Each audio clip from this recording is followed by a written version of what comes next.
बिस्मिल्लाहिर्रहमानिर्रहीम। मैं एक अरबी औरत की नौकरानी थी। जब मैंने बच्चा जन्म दिया तो मालकिन ने मुझसे वो बच्चा छीन लिया और बोली, ये मेरा बच्चा है। मैं रोती हुई अदालत पहुंच गई। मालकिन और बच्ची को अदालत में पेश किया गया, मगर काजी का फैसला सुनकर मेरा कलेजा फट पड़ा जब वो बोला कि इस बच्चे के दो टुकड़े। वो एक बहुत ही मुअज़्ज़ज़ अरबी खानदान की औरत थी और ये मुल्क भी उसी का था। उसके मुकाबले में मैं फ़कत पाकिस्तान से रोज़ी कमाने के लिए यहाँ आने वाली एक गरीब मुलाजमा थी। वो महलनुमा घर जहाँ मैं काम करती थी, उसके हर कोने में शाहाना झलकियाँ थीं, जिन्हें देखकर मेरी आंखें खुली रह जाती थीं।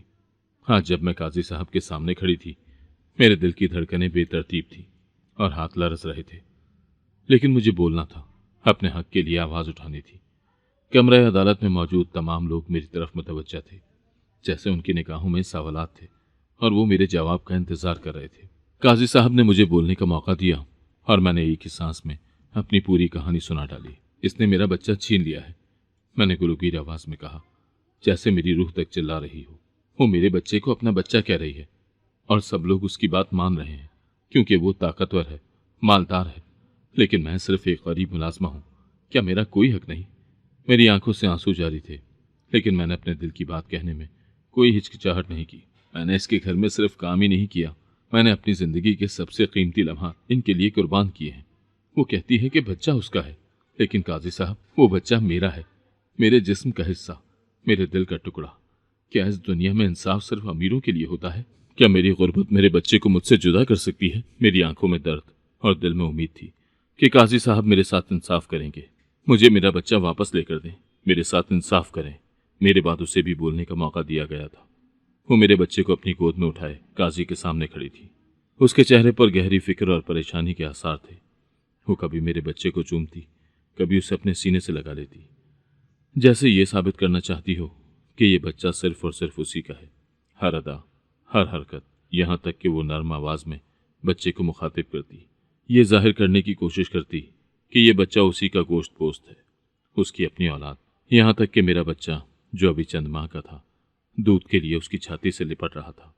वो ज़ारो कतार रोते हुए बोली, ये बच्चा इस मुलाजमा का नहीं बल्कि मेरा अपना है। वो गरीब है, इसीलिए सब लोग उसे ही मजलूम समझेंगे, लेकिन हकीकत में वो मजलूम नहीं है। वो मेरे अपने बच्चे को लेकर यहाँ से फरार होना चाहती थी। उसने हमारे एतमाद का नाजायज फ़ायदा उठाया है। उसकी आवाज़ में दर्द था, जैसे वो सच्चाई का साथ दे रही हो और अपनी बेगुनाही साबित करने के लिए हर मुमकिन कोशिश कर रही हो। काजी साहब, मेरे साथ इंसाफ करें। एक हकीकी माँ को उसके जिगर के टुकड़े से जुदा ना किया जाए। ये कहते हुए उसकी आंखों से आंसू इस कदर शिद्दत से बह रहे थे जैसे वो हकीकतन उसी का बच्चा हो और उसकी ज़िंदगी का सबसे बड़ा खौफ यही हो कि उससे उसकी औलाद छीन ली जाए। उसके आंसुओं ने कमरे अदालत में मौजूद सबके दिलों को नर्म कर दिया था और लम्हे भर के लिए तो मुझे भी यही महसूस हुआ जैसे वो सच बोल रही हो, लेकिन हकीकत सिर्फ मुझे मालूम थी और मुझे अपने हक के लिए लड़ना था, चाहे उसके आंसू कितने ही सच्चे क्यों न लगते हों। हम दोनों की जज्बात की शिद्दत देखकर कमरे अदालत में बैठे तमाम लोग परेशान हो गए थे। हर चेहरे पर उलझन और शक के आसार थे, जैसे कोई भी ये फैसला नहीं कर पा रहा था कि इस बच्चे की असल माँ कौन है। दोनों तरफ की कहानियां इतनी मजबूत थीं कि हर कोई हैरान परेशान था कि हकीकत क्या है। कमरा अदालत में एक सन्नाटा छा गया था, जैसे हर शख्स इसी लम्हे के इंतजार में था जब सच्चाई सामने आएगी। लेकिन फिर उस अरबी औरत ने कुछ ऐसे ठोस सबूत पेश किए जिन्होंने मेरे दावे को बिल्कुल बेवकत कर दिया था। मेरी सच्चाई उसके सामने दब कर रह गई थी। वह औरत अपने चेहरे पर इत्मीनान की मुस्कुराहट लिए खड़ी थी और उसका वकील कुछ कागजात लेकर आगे बढ़ा। उसने एक एक करके तमाम सबूत अदालत के सामने रखे। यह है बच्चे का बर्थ सर्टिफिकेट और अस्पताल में पैदाइश के वक्त की तमाम कागजी कार्रवाई के सबूत, जो ये साबित करते हैं कि ये बच्चा एक अरबी खानदान का है। उसने अदालत के सामने ये भी दावा किया कि बच्चे की सेहत, रंग रूप कुछ भी इस पाकिस्तानी औरत यानी मेरे साथ मेल नहीं खाता, जिसकी बुनियाद पर मैं इसे अपना बच्चा कह सकूं। ये तमाम तर सबूत देखकर मेरी सच्चाई धुंधली हो गई थी, जैसे मैं अपनी जिंदगी के सबसे बड़े इम्तहान में नाकाम हो गई हूँ। मैं भी समझ चुकी थी कि अब मेरे पास और कोई रास्ता नहीं बचा था। मेरे दावे के खिलाफ ये सबूत इतने मजबूत थे कि मैं बिल्कुल भी साबित नहीं कर सकती थी कि ये बच्चा इस औरत का नहीं है। मेरा बच्चा तो मेरे हाथ से जा ही चुका था और इससे ज़्यादा दर्दनाक बात यह थी कि मुझे इस बात की सज़ा मिलने का भी खौफ था कि मुझे अपने ही मालिकों के बच्चे को चुराने और उन पर झूठ बांधने के जुर्म की सज़ा दी जाएगी। मैं बेबस और लाचार हो चुकी थी, जैसे मेरी दुनिया में सब कुछ खत्म हो चुका हो। दिल की गहराइयों से उठती हुई चीखें मेरे गले में दब कर रह गईं, और आंखों से बहने वाले आंसुओं ने मेरी बेबसी को और भी वाज़ेह कर दिया। मेरे पास ना तो कोई और सबूत बचा था और ना ही कोई ऐसी दलील जिससे मैं अपनी सच्चाई को साबित कर सकूं। अदालत की फिजा में मेरे लिए बस मायूसी और बेबसी ही बाकी रह गई थी।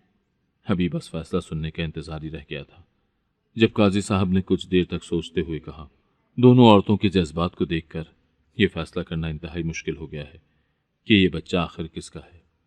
कमरा अदालत में एक मरतबा फिर सन्नाटा छा गया था, जैसे हर कोई सांस रोककर काजी साहब के मुंह से निकलने वाले अल्फाज का इंतजार कर रहा था। हर चेहरे पर बेचैनी थी और दिलों में खौफ। काजी साहब ने गहरी सांस लेते हुए कहा, वक्त और हालात को मद्देनजर रखते हुए मैं इस दिलखराश फैसले को लेने पर मजबूर हो चुका हूँ। हो सकता है कि ये मंजर अदालत में मौजूद तमाम लोगों के लिए बहुत ही तकलीफ का बाइस बने, लेकिन ये वक्त की ज़रूरत है कि इस बच्चे के दो टुकड़े कर दिए जाएं। एक टुकड़ा इसकी अरबी माँ को दे दिया जाए और दूसरा पाकिस्तानी माँ को। इस तरह ये बच्चा तो इस दुनिया में ना रहेगा, लेकिन इन दोनों माँओं के दिल को ये तसल्ली रहेगी कि उसका बच्चा किसी और के पास जाने के बजाय अपने मालिक हकीकी के पास चला गया है। ये फैसला सुनते ही कमरा अदालत में मौजूद सब लोगों के चेहरे पर खौफ और हैरत के आसार नुमाया हो गए। काजी साहब के इशारे पर एक जल्लाद को बुलाया गया, जिसके हाथ में एक बड़ा और खौफनाक खंजर था। उसकी आमद से फिजा में एक संगीन खामोशी फैल गई और हम दोनों औरतें आंखें फाड़े उसे देख रही थी, जैसे हमें यकीन ही ना आ रहा हो कि वाकई ऐसा कुछ हो सकता है। मेरे दिल की धड़कनें तेज हो गईं और मेरी सांसें रुक सी गईं, लेकिन जैसे ही काटने का हुक्म जारी हुआ, मेरे अंदर की माँ की मोहब्बत ने जोर पकड़ा और मैं चीख चीख कर कहने लगी, नहीं नहीं, ये बच्चा मेरा नहीं है, मैं झूठी हूँ, मैं अदालत की गुनहगार हूँ। इस बच्चे को इसकी माँ के हवाले कर दिया जाए, ये बच्चा अरबी औरत को दे दिया जाए। मेरी आहू बका पर किसी को तरस न आया और जल्लाद ने वो बच्चा उस औरत से लेकर सबके सामने मेज पर रख दिया। वो औरत भी परेशान थी, कभी बच्चे को देखती, कभी मेरी तरफ निगाह उठाती, लेकिन वो खामोश थी, जैसे उसकी जबान ने भी इस जालिमाना हुक्म के आगे हार मान दी हो। जैसे ही जल्लाद ने खंजर बुलंद किया, मैंने बुलंद आवाज में नहीं की सदा बुलंद की और बेहोश हो गई। आगे का मंजर मुझसे देखा न गया। मेरी दुनिया अंधेरे में डूब गई थी और दिल में एक भारी बोझ लिए मैं हकीकत और ख्वाब के दरमियान कहीं गुम हो चुकी थी। उस वक्त मेरे लिए वक्त थम गया था और इस दिल दहला देने वाले मंजर की तकलीफ मेरी रूह पर नक्श हो चुकी थी। मेरा नाम आसिया है। मैंने बचपन से ही गुर्बत की चक्की में पिसते हुए अपने माँ बाप और बहन भाइयों को देखा था। जिंदगी की सख्तियों ने हमें कभी सुकून से सांस लेने का मौका ही नहीं दिया। हर दिन एक नई आजमाइश होता था। मैं खुद भी पूरी जिंदगी ऐसे ही हर छोटी छोटी चीज के लिए तरसी थी। जब मैंने जवानी की दहलीज पर कदम रखा तो मेरे दिल में भी एक खूबसूरत जिंदगी, एक अच्छे घर और जिम्मेदार शौहर के ख्वाब जन्म लेने लगे। मैंने भी चाहा कि मेरी जिंदगी में खुशियां आएं, एक ऐसा घर हो जहां सुकून और खुशहाली हो। हमारे पास ज्यादा वसाइल ना थे, ना ही इतनी बड़ी उम्मीदें बांधने की जरूरत। हमारे तो बस इतने छोटे ही ख्वाब थे कि शौहर किसी बड़ी कोठी में कमाता हो, या उसकी अपनी कोई दुकान हो, या फिर कम से कम अच्छी मजदूरी करता हो, ताकि हमारे घर के हालात बेहतर हो सके। 16 साल की उम्र में बावजूद गुर्बत के मुझ पर भी जवानी का खूब रंग चढ़ा था। उस वक्त मोहल्ले के चौकीदार चाचा का बेटा अकरम, जो 5 साल से सऊदी अरब में कमाने गया हुआ था, वापस अपने घर आया था। अकरम की उम्र उस वक्त 20 साल थी और जैसे ही उसने मुझे देखा, वो पहली ही नज़र में दिलहार बैठा।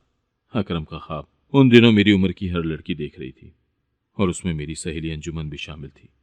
अंजुमन खुलकर मुझसे अपने दिल की बातें करती थी और आजकल उसका मौजूए गुफ्तगू सिर्फ अकरम ही हुआ करता था। वो अक्सर मुझे बताती थी कि वो किस तरह अकरम के लिए ख्वाब देखती है, लेकिन जब अकरम का रिश्ता मेरे घर आया तो जैसे अंजुमन को सांप सूंघ गया था। मेरे माँ बाप ने पहले ही रोज़ अकरम का रिश्ता कबूल कर लिया था, लेकिन अंजुमन की आंखों में जो हसरत और मायूसी मैंने देखी, वो शायद हमारी दोस्ती के रिश्ते के लिए आखिरी चोट थी। चंद रोज बाद अंजुमन का रिश्ता अकरम के बड़े भाई नदीम से तय हो गया और ये फैसला हमारे लिए किसी हैरत से कम नहीं था। हम दोनों जो कभी बेहतरीन सहेलियां थीं, अब एक ही दिन ब्याह कर एक ही घर में देवरानी और जेठानी बन गई। उस घर में हमारे सिवा कोई औरत न थी, सिर्फ एक बूढ़ा ससुर नदीम और अकरम। जहां अंजुमन की अकरम के लिए दीवानगी मेरी जिंदगी का सबसे बड़ा इम्तहान बन चुकी थी, अंजुमन जो अकरम की मोहब्बत में दीवानी थी, वो मेरे खिलाफ नदीम को भी भड़काती रहती और यूं घर का माहौल एक जंग का मंजर पेश करने लगा था। अंजुमन अक्सर नदीम से कहती, आसिया अकरम के पैसों पर अय्याशी करती है, जबकि मैं सिर्फ इस घर में काम करने के लिए ब्याही गई हूँ। फिर वो मुझसे सख्त लहजे में कहता, आसिया, तुम्हें घर के कामों पर तवज्जो देनी चाहिए। सारे काम अंजुमन को ही करने पड़ते हैं। तुम्हें उसके साथ अच्छा सलूक करना चाहिए। आखिर वो इस घर की बड़ी बहू है। मेरी जिंदगी का हर दिन एक नया इम्तहान बन गया था। अंजुमन के दिल में मेरे लिए जो बैर था, वो सब घर वालों के दरमियान दूरियां बढ़ा रहा था। एक दिन मैंने अंजुमन को बातों बातों में कहा, अंजुमन, हम तो बचपन की सहेलियां हैं, ये सब छोड़ो और एक साथ खुश रहने की कोशिश करो। उसने तलखी से जवाब दिया, आसिया, तुम्हारे साथ खुश रहने का ख्वाब मैं कभी भी नहीं देखूंगी। तुमने वो सब कुछ मुझसे छीन लिया जो मेरा था। वो हर वक्त घर में लड़ाइयाँ और झगड़े ही करवाती रहती थी, और हमारे ससुर भी इस सूरत हाल से परेशान रहते, लेकिन बूढ़े होने की वजह से कुछ कर न पाते। अंजुमन का हसद आखिरकार रंग ले आया और मेरी खुशियां ज्यादा देर तक कायम न रह सकी। अकरम को एक दिन बड़ी सड़क पर गुजरते हुए एक तेज रफ्तार गाड़ी ने टक्कर मार दी, जिसके नतीजे में उसकी टांग टूट गई। मेरा शौहर अब बिस्तर पर पड़ा रह गया था और मेरी जिंदगी का महफर सिर्फ उसकी देखभाल में सिमट गया था। मैं सारा सारा दिन उसके पास बैठती, उसके जख्मों की मरहम पट्टी करती और दिल में दुआ करती कि वो जल्द सेहतयाब हो जाए। अकरम की कमाई का एक बड़ा हिस्सा 2 भाइयों की शादियों में खर्च हो चुका था और जो कुछ बचा था वो अब उसके इलाज पर लग रहा था। इस पर मजीद क़यामत वो दिन लेकर आया जब चौकीदार चचा की अचानक मौत ने हमें एक और सदमे में मुब्तला कर दिया। एक रोज़ वो खा पी कर अपनी ड्यूटी पर गए थे, लेकिन वापस उनका जनाजा ही आया। कोई नहीं जानता था नौज़ुबिल्लाह कि रात के किस पहर चचा खुदा को प्यारे हो गए थे। सुबह जब लोगों ने उन्हें अपनी कुर्सी पर मुर्दा हालत में पाया तो फौरन जनाजा घर ले आए। अकरम पर तो जैसे गम का पहाड़ टूट पड़ा था। वो बुढ़ापे में अपने बाप को सुकून की जिंदगी देना चाहता था, लेकिन ये ख्वाब भी अधूरा रह गया। चचा ने तो बेटों को खिदमत का मौका भी न दिया। चचा की मौत के बाद ये फैसला हुआ कि उनकी चौकीदार की नौकरी उनके किसी बेटे को दे दी जाए, लेकिन अकरम तो माजूरी की वजह से बिस्तर पर पड़ा था, इसीलिए नौकरी नदीम को मिल गई। नदीम की नौकरी मिलने के बाद अंजुमन के हालात के साथ साथ उसकी मोहब्बत भी बदल गई। अब वो अपने शौहर नदीम को चाहने लगी थी, क्योंकि वो अच्छा कमा रहा था। अकरम और मेरी जिंदगी को जैसे अंजुमन की नज़र खा गई थी। हमारे पास ना तो पैसे बचे थे, न कोई काम। अकरम 2 माह की छुट्टी लेकर पाकिस्तान आया था और अब सऊदी मालिकान की तरफ से मुसलसल कॉल्स आ रही थी कि तुम वापस आ जाओ, वरना तुम्हारी जगह किसी और को भर्ती कर लिया जाएगा। अकरम सऊदी अरब में एक घर में मुलाजिम था और वहाँ की तनख्वाह हमारी जिंदगी का वाहिद सहारा थी। अकरम ने नदीम से दरखास्त की कि मेरे बदले कुछ माह के लिए तुम सऊदी अरब चले जाओ ताकि मेरी नौकरी बरकरार रहे, लेकिन अंजुमन ने इस बात पर लड़ाई शुरू कर दी। वो कहने लगी, मेरा शौहर क्यों जाएगा? उसकी यहाँ पर अच्छी भली ड्यूटी लगी हुई है। कल को वो तुम्हारे लिए ये छोड़ दे, फिर तुम भी अपनी जगह संभाल लो, तो हम कहाँ जाएंगे? इसीलिए अपनी बीवी को ही भेजो। वैसे भी तुम्हारे इलाज के लिए अभी बहुत पैसे चाहिए होंगे। अंजुमन की बातों ने मेरी हालत और ज्यादा खराब कर दी। उसने अकरम की माजूरी का नाजायज फायदा उठाया और उसे एहसास दिलाया कि अब वो बोझ बन गया है।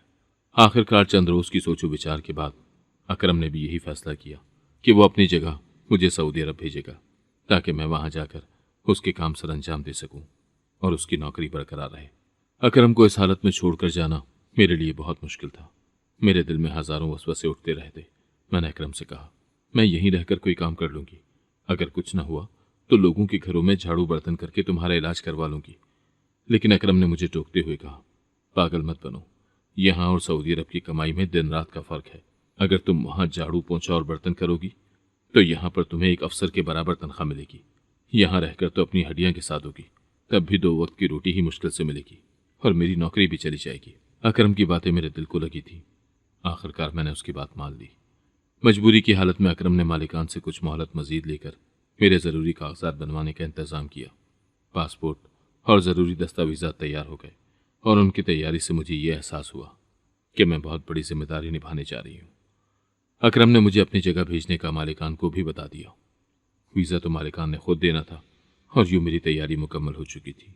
जल्द ही रवानगी का वक्त आ गया। अकरम को इस हालत में छोड़कर जाना मेरे लिए कठिन था। दिल में अजीब खौफ और तशवीश थी। मैं मुसलसल ये सोचती रही कि अंजुमन अब अकेले इस घर में रहेगी और पुरानी बातें बार बार जहन में आती रहीं कि कैसे अंजुमन अकरम के बारे में अपने दिल की बातें किया करती थी। लेकिन मैंने अपने शौहर पर पूरा भरोसा किया और उसे अल्लाह के आसरे पर छोड़कर जाने का फैसला किया। मैं जो कभी अपने गली मोहल्ले से बाहर न निकली थी, आज इतने बड़े एयरपोर्ट पर बैठी हवाई जहाज का इंतजार कर रही थी। जब जहाज की रवानगी का वक्त आया और मैंने अपनी सीट संभाली तो दिल में एक अजीब सा खौफ और तजस्सुस पैदा हुआ। हवाई जहाज के उड़ान भरते ही दिल में एक अजीब सी हलचल मच गई। मैं अपनी जिंदगी के एक नए सफर की तरफ बढ़ रही थी, जिसमें न सिर्फ एक नई जमीन बल्कि नई आजमाइशें भी मेरा इंतजार कर रही थी। जैसे ही मैं उन अरबों के महलनुमा घर में पहुंची, वहां के शान शौकत का मंजर देखकर मेरी आंखें हैरत से फटी की फटी रह गईं। बड़े बड़े सतूनों पर खड़ी वो इमारत और हर तरफ बिखरी हुई दौलत की चमक ने मुझे ऐसा महसूस करवाया जैसे मैं किसी ख्वाब में हूं। जल्द ही उन्होंने मुझे काम समझाकर सर्वेंट्स क्वार्टर में भेज दिया, जहां और भी कई मुलाजमाएं मौजूद थीं। ये क्वार्टर भी बड़ा आरामदेह था। अगले रोज जब मैं अपने काम पर आई तो मालकिन को देखकर मैं मजीद हैरान रह गई। वो इतनी खूबसूरत, लंबी और सेहतमंद थी कि जैसे अभी अभी दूध में नहा कर निकली हो। उसका रंग इतना साफ और चमकदार था कि मैं उसे देखती ही रह गई। उसने मुझे अपने पास बुलाया और कहा, तुम हो नई मुलाजमा? मैंने हाँ में सर हिलाते हुए उसे बताया, जी हाँ, मैं अकरम की बीवी हूँ। हमारी 1 माह पहले ही शादी हुई है, लेकिन अकरम की तबीयत की वजह से मुझे यहाँ आना पड़ा। मालकिन ने मेरी बात सुनकर मुस्कुराते हुए मुझे मुबारकबाद दी और फिर थोड़ी देर के लिए मुझे अपने पास बिठा लिया। उसने कहा, अच्छा, तो तुम नई नवेली दुल्हन हो? और उसके बाद मुझे पांव दबाने को कहा। उसने अपनी आंखें बंद कर ली।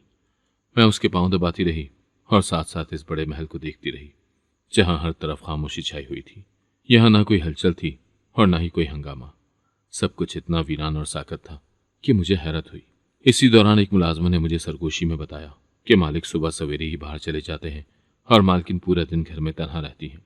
वो मजीद बोली, ये महलनुमा घर इतना वीरान इसलिए है क्योंकि इन दोनों की कोई औलाद नहीं है। इस हकीकत को जानकर मेरे दिल में उनके लिए एक अजीब सी हमदर्दी जागी। इतनी दौलत और शान शौकत के बावजूद उनकी जिंदगी में वो खुशी नहीं थी जो एक औलाद की सूरत में होती है। जैसे ही मैं मालकिन के पैर दबाकर वहां से उठी, अचानक मेरे सर में चक्कर आने लगे। मैं संभलने की कोशिश कर रही थी, लेकिन मेरी नजर धुंधला गई और मेरे कदम लड़खड़ाने लगे। ऐसा महसूस हुआ जैसे मेरे जिस्म से सारी ताकत निकल गई हो और मैं जमीन पर गिरने वाली थी कि एक दूसरी मुलाजमा ने मुझे फौरन संभाल लिया। मालकिन ने यह देखकर परेशानी से पूछा, तुम्हारी तबीयत ठीक है? मैंने अपनी हालत पर काबू पाने की कोशिश करते हुए कहा, पता नहीं, शायद जहाज के सफर की वजह से थोड़े से चक्कर आ रहे हैं, लेकिन यह महज आगाज था। अगले चंद दिनों में मेरी तबीयत मजीद बिगड़ती गई। हर रोज काम के दौरान कभी मुझे शदीद चक्कर आते, कभी दिल मतलाने लगता और बाज औकात तो खाना खाते वक्त उबकाइयां भी आ जाती। मैं कोशिश करती रही कि इन अलामात को नजरअंदाज कर दूं, ये सोचते हुए कि शायद ये सब सफर की थकान या नए माहौल के सबब हो रहा है। लेकिन वक्त के साथ साथ मेरी हालत मजीद खराब होती गई। एक दिन जब मैं काम कर रही थी, मालकिन ने मेरी हालत देखकर तशवीश का इजहार किया और मुझे डॉक्टर के पास जाने का हुक्म दिया। मैंने हिचकिचाते हुए हाँ कर दी और दिल में सोचा कि शायद ये मेरी सेहत का कोई मामूली मसला है। लेकिन जब डॉक्टर ने मेरा मुआयना किया और रिपोर्ट देखी तो उसने जो खबर सुनाई उस पर मुझे अपने कानों पर यकीन ही नहीं आया। मुबारक हो, तुम उम्मीद से हो, डॉक्टर ने कहा तो सुनकर मुझे ऐसा लगा जैसे मेरे पैरों के नीचे से जमीन खिसक गई हो। मेरी सारी दुनिया एक लम्हे में बदल गई। मैंने ख्वाब में भी नहीं सोचा था कि इतने दूर एक अजनबी मुल्क में मैं ये खुशखबरी सुनूंगी।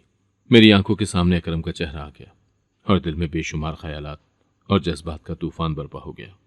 मैं सोचने लगी कि अब क्या होगा, कैसे अकरम को ये खबर दूंगी और हम दोनों इस नए आने वाले मेहमान को किस तरह खुशामदीद कहेंगे। लेकिन साथ ही साथ इस खुशी के साथ एक अजीब सा खौफ भी मेरे दिल में जगह बना रहा था, क्योंकि मैं एक नए अजनबी मुल्क में बिल्कुल अकेली थी और इस खुशी के लम्हे में भी मेरी आंखों में बेबसी के आंसू आ गए। जब मैंने मालकिन को अपने हमला होने की खबर दी तो पहले तो वो कुछ देर के लिए खामोश रहीं, जैसे कोई फैसला करने की कोशिश कर रही हूं। फिर उन्होंने मुझे मशवरा दिया, तुम्हें वापस अपने मुल्क चले जाना चाहिए। ऐसी हालत में हम तुमसे काम नहीं ले सकते। उनकी बातों में खुलूस था, लेकिन मेरी आंखों के सामने अकरम की हालत घूमने लगी। मुझे उसकी फिक्र सताने लगी। उसकी तकलीफ, उसका इलाज, सब कुछ मेरे जहन पर छा गया था। मैंने फैसला किया कि चाहे जो भी हो, मुझे 1 महीने यहाँ रुकना है। आखिरकार मैं इतने लंबे सफर के बाद यहाँ पहुंची थी और अगर मैं फौरन वापस चली जाती तो इस महीने की तनख्वाह भी नहीं मिलनी थी, जो अकरम के इलाज के लिए बहुत ज़रूरी थी। मुझे पैसों की शदीद ज़रूरत थी। अकरम के लिए मैं ये मुश्किल भी झेल सकती थी। इसीलिए मैंने मालकिन से कहा, मैं 1 महीना और यहाँ रुकना चाहती हूँ, उसके बाद अगर ज़रूरत पड़ी तो मैं वापस चली जाऊँगी। मालकिन ने मेरी बात सुनकर हल्का सा सर हिलाया और कहने लगी, ठीक है, लेकिन अगर तबीयत ज़्यादा ख़राब हो तो फ़ौरन हमें बताना। अगले दिन मैंने अपने घर कॉल करने की कोशिश की ताकि अकरम से बात कर सकूं, दिल में अजीब सी बेचैनी थी। एक तरफ अपने बच्चे की खुशखबरी थी और दूसरी तरफ अकरम की फिक्र। जब कॉल मिली तो अंजुमन ने फोन उठाया। उसकी आवाज़ सुनकर मेरे दिल में अजीब सी तशवीश पैदा हुई। अकरम कहाँ है? मैंने बेचैनी से पूछा। अंजुमन ने जवाब दिया, नदीम उसे अस्पताल ले गया है। उसकी टूटी हुई टांग में बार बार शदीद दर्द उठ रहा था। वो मुसलसल कह रहा था कि मुझे डॉक्टर के पास ले चलो। ये सुनकर मेरा दिल जैसे डूबने लगा। अकरम की तकलीफ का ख्याल मेरे दिल को तड़पा रहा था। मैंने अंजुमन से अपने दिल की बात कही। अंजुमन, मैं उम्मीद से हूँ। अगर पहले से मालूम होता तो मैं कभी भी ये सफ़र नहीं करती। अंजुमन की आवाज़ में हैरानी थी। मुबारक हो, लेकिन सुनो, अभी अकरम को ये बात मत बताना। अगर उसने ये सुन लिया तो वो जज्बात में आकर तुम्हें फ़ौरन वापस बुला लेगा, और फिर उसके इलाज का क्या होगा? अंजुमन की बातों में सच्चाई थी। अगर अकरम को ये खबर मिल जाती तो वो शायद अपनी सेहत का ख्याल किए बगैर मुझे वापस बुलाने की जिद करता, और इस वक्त उसका इलाज जारी रखना ज़्यादा ज़रूरी था। अंजुमन की नसीहत के बाद मेरे दिल में एक अजीब सी कशमकश शुरू हो गई। एक तरफ माँ बनने की खुशी थी और दूसरी तरफ अकरम की फिक्र, जो अपनी तकलीफ में मुब्तला था। मैंने दिल पर पत्थर रखकर फैसला किया कि मैं अकरम को अभी कुछ भी नहीं बताऊंगी और अपनी जिम्मेदारियों को निभाने के लिए 1 महीना और यहाँ रुकूंगी, चाहे जो भी हो। मैंने यहाँ रहने का फैसला कर लिया था। इलाज के साथ यहाँ पर अच्छी खुराक भी मिल रही थी और काम भी ज़्यादा नहीं था, इसीलिए चंद रोज़ में ही मेरी तबीयत संभल गई थी। मालकिन जब भी वापसी का पूछती तो मैं उन्हें तसल्ली देती कि मैं बिल्कुल ठीक हूँ और यहाँ रहना मेरे लिए ज़्यादा ज़रूरी है। इस तरह से मेरे हमल को 4 माह गुजर गए थे और वक्त अच्छा ही गुजरा था। फिर जब भी मैं अंजुमन से मशवरा करती, वो कहती, यहाँ पर क्या रखा है, कम से कम हमल के महीने पूरे कर लो। यहाँ आकर तुम्हें ना अच्छी खुराक मिलेगी, ना ही कोई ख्याल रखेगा। खाली हाथ गुर्बत की चक्की में पिस कर रह जाओगी। अकरम का और तुम्हारे बच्चे का भला इसी में है कि वहीं रहो। मैंने सोचा कि मेरे और मेरे ख़ानदान के लिए बेहतर होगा। यूँ मैंने फैसला कर लिया कि अभी और कुछ वक्त यहीं रुकूंगी, चाहे दिल कितना ही वापस जाने को बेकरार क्यों ना हो। मेरा 6ठा महीना चल रहा था जब एक रोज़ मालिक ने बहुत ही गुस्से में मालकिन से कहा कि अगर तुम मुझे औलाद ना दे सकी तो मैं जल्द ही दूसरी शादी कर लूँगा। उसके बाद मालकिन बहुत उदास रहने लगी थी। वो अपनी खामोशी में लिपटी हुई नजर आती, जैसे उसके दिल पर कोई बोझ हो जो वो किसी से कह नहीं पा रही थी। लेकिन अजीब बात यह थी कि मालकिन ने मुझ पर से सारे काम खत्म कर दिए थे। मुझे मुकम्मल आराम करने दिया जाता और अच्छी खुराक, फल, दूध और ताकत की दवाइयाँ भी दी जाती। हर माह मेरा डॉक्टर से चेकअप करवाया जाता और मालकिन खुद मेरी खबर लेने सर्वेंट्स क्वार्टर में आ जाती थी। मेरी सेहत इतनी अच्छी हो गई थी कि मैं खुद हैरान थी। वो औरत जिसकी अपनी औलाद नहीं थी, मेरे लिए माँ जैसा सुलूक कर रही थी। जब डिलीवरी का वक्त आया तो मुझे यहाँ के एक महंगे अस्पताल में ले जाया गया, जहाँ मेरे बच्चे की पैदाइश हुई। बच्चे को देखकर लगता था जैसे कोई अरबी सेहतमंद बच्चा हो। उसकी इतनी अच्छी देखभाल हो रही थी कि मुझे सिर्फ उसे दूध पिलाने दिया जाता, बाकी हर ज़रूरत के लिए अलग मुलाजमाएँ रखी हुई थी। मैंने सोचा कि शायद मालकिन खुद बे औलाद है, इसीलिए उसे बच्चों की कदर है और वो मेरे बच्चे का इतना ख्याल कर रही है। लेकिन क़यामत तो तब टूटी जब मैंने घर वापस जाने की बात की और अपने बच्चे को खुद संभालने लगी। मालकिन, जो हमेशा मेहरबान नजर आती थी, अचानक से मुकर गई। उसने कहा, यह बच्चा तुम नहीं लेकर जा सकती, क्योंकि ये तुम्हारा नहीं, मेरा है। मेरी दुनिया जैसे पल भर में उजड़ गई थी। वो औरत जो मुझे एक माँ की तरह दिखती थी, अब मेरे बच्चे को मुझसे छीनने के दर पे थी। मैं तो अनपढ़ और बेबस थी, निकलने का रास्ता भी नहीं जानती थी। दिन रात रो रो कर अपने बच्चे की फरियाद करती, लेकिन मालकिन ने तो मेरी ममता को भी रौंद डाला था। अब तो मुझे अपने बच्चे को दूध पिलाने तक की इजाजत नहीं थी। वो खुद उसे अपनी गोद में रखती और मुझे उससे दूर रखती। 1 महीने तक मैं इसी तरह तड़पती रही, लेकिन फिर एक दिन मालकिन ने मुझे धक्के देकर घर से निकाल दिया कि अगर यहाँ रही तो बच्चे को मांगती रहूंगी। लेकिन कुदरत की लाठी बेआवाज है। जब मैं उसके घर से निकली तो इंसाफ की तलाश में निकल पड़ी। किसी ने मुझे एक काजी साहब को बताया कि उनके दर पर कभी नाइंसाफी नहीं हुई। मैं भी उम्मीद के साथ वहां पहुंची, लेकिन मेरे पास कोई सबूत नहीं था कि बच्चा मेरा ही है। मुझे अपनी औलाद खोने का डर तो पहले ही था, लेकिन जब काजी साहब ने बच्चे को 2 हिस्से करने का हुक्म जारी किया तो मेरी हिम्मत जवाब दे गई और मैं वो देखने से पहले ही बेहोश होकर गिर पड़ी। न जाने कितने घंटों के बाद मुझे होश आया। मैं एक अस्पताल के बिस्तर पर मौजूद थी और आंखें खुलते ही मेरा बच्चा मेरे हवाले कर दिया गया। मुझे बताया गया कि काजी साहब ने फैसला मेरे हक में दिया है, क्योंकि मैं ही बच्चे की असल माँ थी जो उसकी तकलीफ न देख सकी थी। उसी वक्त मुझे बताया गया कि मेरी पाकिस्तान वापसी की टिकट भी हो चुकी है। मैंने अल्लाह का शुक्र अदा किया और अपने बच्चे के साथ वापस अपने घर आ गई। देखा तो अकरम बिल्कुल ठीक हो चुका था। वो पांव पर चलने लगा था। मुझे वापस देखकर और मेरी गोद में अपना बच्चा देखकर वो बहुत खुश हुआ। अब वही हमारे लिए कमाने लगा था।